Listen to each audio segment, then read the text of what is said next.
for a look at the air show and everything else that's happening in the airline industry. We welcome Seth Kaplan, managing partner of Airline Weekly, live for us from Fort Lauderdale. Seth, welcome to the show. Tell us about the Dubai Air Show. Who was the big winner? Who was the big loser? Well, I don't know if there were any big losers, but Boeing, if anything, was certainly the bigger winner of the two major manufacturers. You know, its new 777X, which it really sort of rushed to start selling, wasn't maybe quite ready to do it, turns out to be a big hit. It's flying off the shelves. Airbus, having spent many years trying to market the A380, that double-decker plane that passengers love, but that airlines haven't been buying in as great a numbers, struggling to catch up with wide bodies now that airlines do like, something like the A350, but Boeing, having really focused for a while on airplanes that simply airlines like better, is in the lead right now in terms of what came out of the Dubai Air Show. Seth, why do you think when the 380 was first being invented, there was a lot of discussion, and Boeing basically said, and they've said it publicly, that look, there's a very small demand for the A380. In fact, we think there's a much higher demand for the 787 and ultimately for the 777. The 380, is it a success? It's not, Phil. Again, passengers love the plane.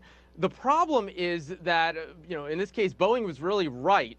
Yes, there was some demand for the plane, but not enough to justify the program.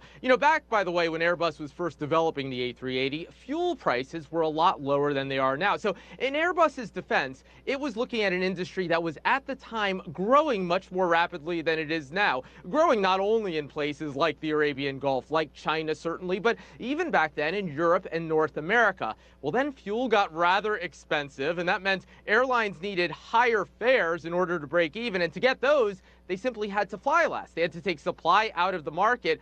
Air travel became unaffordable for some people. And so this future that Airbus pictured of these very, very crowded airports where, the only way to add capacity would be with a larger plane because you can't add more flights. Yeah, because, it didn't really because I want to go materialize. from a crowded airport into a crowded plane.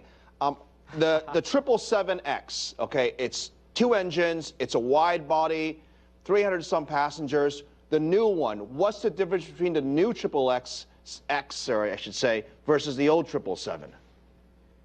Yeah, well, the difference is that it's even more efficient. Boeing has a current big hit on its hands in the 777-300ER in particular. That's one version of the 777. And the reason airlines love that plane so much is because it's really not all that smaller than the A380, but it only has two engines. It can fit at most, let's say, normal airport gates. So it burns less fuel, a whole lot less fuel, considering that it carries nearly as many passengers, and you don't need to treat it as specially. So airlines love that. And when Boeing says, hey, we've got something even better, airlines are interested. Seth, I got to ask you something very controversial that's come out this week. The FCC is proposing to potentially allow people like you and I, which would be awful for our neighboring passengers, to talk on the phone in the middle of the flight. I can't even imagine if I was in that middle seat and the guy on the right and the girl on the left were talking on the phone. I think I would go absolutely crazy. Is this a good idea for the industry? Yeah, Phil, you and I should just keep talking as loudly as we want, right, to convince them that maybe they should think twice.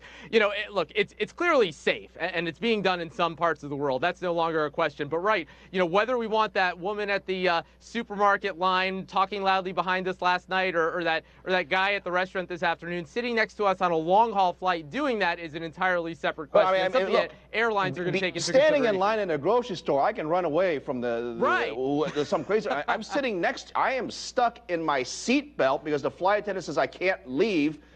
This is a problem. I think passengers might have a little pushback here as to how much you want to use your phone on board a plane. Yeah, and some of the airlines in the U.S. certainly have said that their passengers have expressed that they're not all that excited about this. In the end, it's going to be a question of dollars and cents.